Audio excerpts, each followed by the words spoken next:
Kichcha Sudeep BJP ಪಕ್ಷದೊಂದಿಗೆ ರಾಜಕೀಯಕ್ಕೆ entry ಆಗ್ತಾರೆ ಎಂಬ ಸುದ್ದಿ ಕೂಡ ಬಲವಾಗಿ ಹಬ್ಬಿತ್ತು. ಕಿಚ್ಚ ಸುದೀಪ್ ಸದ್ಯ ಸಿನಿಮಾಗಳಲ್ಲಿ ತುಂಬಾ ಬ್ಯುಸಿ ಆಗಿದ್ದಾರೆ. ಬ್ಯಾಕ್ ಟು ಬ್ಯಾಕ್ ಸಿನಿಮಾಗಳನ್ನ ಒಪ್ಕೊಳ್ತಾ ಇದ್ದಾರೆ. 50ನೇ ಸಿನಿಮಾದ ತಯಾರಿಯಲ್ಲಿದ್ದಾರೆ. ಈ ಮಧ್ಯೆ ರಾಜಕೀಯದ ಕಡೆಗೆ ವಾಲ್ತಾರ.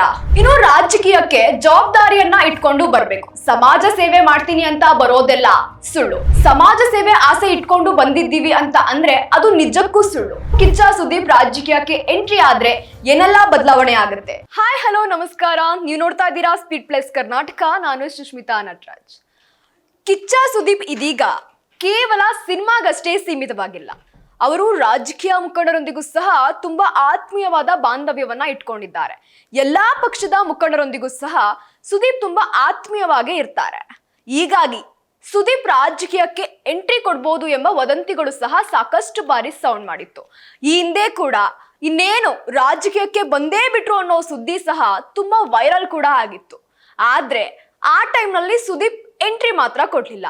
ಇನ್ನು ಕಳೆದ ವಿಧಾನಸಭಾ ಚುನಾವಣೆಯಲ್ಲಿ ಕಿಚ್ಚ ಸುದೀಪ್ ಬಿಜೆಪಿ ಪಕ್ಷದೊಂದಿಗೆ ರಾಜಕೀಯಕ್ಕೆ ಎಂಟ್ರಿ ಆಗ್ತಾರೆ ಎಂಬ ಸುದ್ದಿ ಕೂಡ ಬಲವಾಗಿ ಹಬ್ಬಿತ್ತು.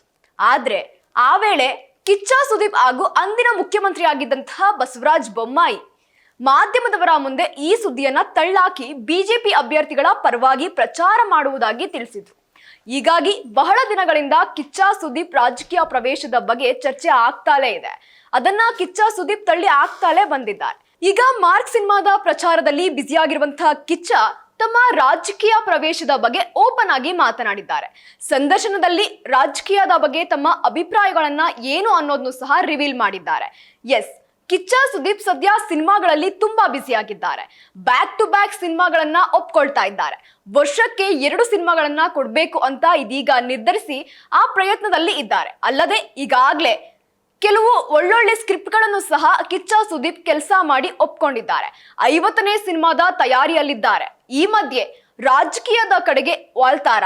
ಪೊಲಿಟಿಕ್ಸ್ ಬಗ್ಗೆ ತಮ್ಮ ನಿಲುವೇನು ಅನ್ನೋದನ್ನು ಸಹ ಒಂದು ಸಂದರ್ಶನದಲ್ಲಿ ತಿಳಿಸಿದ್ದಾರೆ. ಸುದೀಪ್ ಆಡಿರುವ ಮಾತು ಏನು ಅಂತ ನೋಡೋದಾದ್ರೆ, ಸಮಾಜ ಸೇವೆಗೆ ರಾಜಕೀಯ ಬೇಕಾಗಿಲ್ಲ.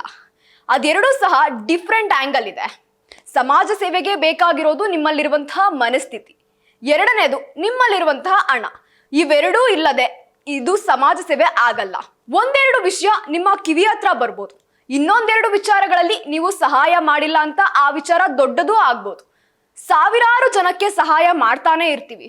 ನನಗೆ ಎಷ್ಟಾಗುತ್ತೋ ಅಷ್ಟು ಸಹಾಯ ಮಾಡಬಲ್ಲೆ ಎಂದು ರಾಜಕೀಯ ಹಾಗೂ ಸಮಾಜ ಸೇವೆಯ ಬಗ್ಗೆ ರಿವೀಲ್ ಮಾಡಿದ್ದಾರೆ. ಇನ್ನು ರಾಜಕೀಯಕ್ಕೆ ಜವಾಬ್ದಾರಿಯನ್ನ ಇಟ್ಕೊಂಡು ಬರ್ಬೇಕು. ಸಮಾಜ ಸೇವೆ ಮಾಡ್ತೀನಿ ಅಂತ ಬರೋದೆಲ್ಲ ಸುಳ್ಳು. ರಾಜಕೀಯ ಅಂತ ಬರೋದು ಸಮಾಜ ಸೇವೆ ಅಲ್ವೇ ಅಲ್ಲ, ಅದು ಜವಾಬ್ದಾರಿ. ಈ ರಾಜ್ಯವನ್ನ ನಡೆಸಬೇಕು, ಈ ಊರಿಗೆ ಒಳ್ಳೇದಾಗ್ಬೇಕು ಅಂತ ಬಯಸೋರು ಮಾತ್ರ ರಾಜಕೀಯಕ್ಕೆ ಬರಬೇಕು. ಸಮಾಜ ಸೇವೆ ಆಸೆ ಇಟ್ಕೊಂಡು ಬಂದಿದ್ದೀವಿ ಅಂತ ಅಂದ್ರೆ ಅದು ನಿಜಕ್ಕೂ ಸುಳ್ಳು. ಸಮಾಜ ಸೇವೆ ಮಾಡ್ತೀನಿ ಅಂತ ಆಸೆ ಇಟ್ಕೊಂಡು ರಾಜಕೀಯಕ್ಕೆ ಬರೋದು ಸಾಧ್ಯನೇ ಇಲ್ಲ ಎಂದು ಹೇಳಿರುವಂತಹ ಕಿಚ್ಚ ರಾಜಕೀಯಕ್ಕೆ ಬರುವ ಸುಳುವನ್ನ ನೀಡಿದ್ದಾರೆ. ಬಂದ್ರೆ ತನ್ನದೇ ಸ್ಟೈಲ್ ನಲ್ಲಿ ಬರ್ತೀನಿ, ನೋಡೋಣ. ರಾಜಕೀಯಕ್ಕೆ ಬಂದ್ರೆ ಸ್ಟೈಲ್ ಆಗಿಯೇ ಬರ್ತೇನೆ, ಅದ್ರಲ್ಲೇನಿದೆ, ಸಿನಿಮಾ ಅಭ್ಯಾಸ ಅಲ್ವಾ. ಒಳ್ಳೆ ಇಂಟ್ರಡಕ್ಷನ್ ಸೀನ್ ಇಲ್ಲದೆ ಎಂಟ್ರಿ ಕೊಡೋದಕ್ಕೆ ಸಾಧ್ಯನೇ ಇಲ್ಲ. ಬಂದಾಗ ಒಳ್ಳೆ ಸೌಂಡ್ ಅಲ್ಲೇ ಬರೋಣ ಎಂದು ಕಿಚ್ಚ ರಾಜಕೀಯದ ಸುಳಿವನ್ನ ಇದೀಗ ನೀಡಿರುವಂತದ್ದು. ಇನ್ನು ಕಿಚ್ಚ ಸುದೀಪ್ ರಾಜಕೀಯಕ್ಕೆ ಎಂಟ್ರಿ ಆದ್ರೆ ಏನೆಲ್ಲಾ ಬದಲಾವಣೆ ಆಗುತ್ತೆ? ರಾಜ್ಯದಲ್ಲಿ ನಡೀತಾ ಇರುವಂತಹ ಸಾಕಷ್ಟು ಅನ್ಯಾಯ, ದರೋಡೆ ಇವೆಲ್ಲವೂ ಸಹ ನಿಲ್ಲುತ್ತಾ, ಇಲ್ಲ ರಾಜಕೀಯದಲ್ಲಿ ಬೇರೆ ರೀತಿಯ ತಿರುವನ್ನ ಪಡ್ಕೊಳ್ಳುತ್ತಾ, ಇವೆಲ್ಲವನ್ನು ಸಹ ಮುಂದೆ ನೋಡ್ಬೇಕಾಗತ್ತೆ. ಇದಾಗಿತ್ತು ಈ ಕ್ಷಣದ ಸುದ್ದಿ. ಮತ್ತಷ್ಟು ಅಪ್ಡೇಟ್ಸ್ಗಾಗಿ ನೀವು ನೋಡ್ತಾ ಇರಿ ಸ್ಪೀಡ್ ಪ್ಲೇಸ್ ಕರ್ನಾಟಕ. ನಿಮ್ಮಿಂದ ನಿಮಗಾಗಿ, ನಿಮಗೋಸ್ಕರ.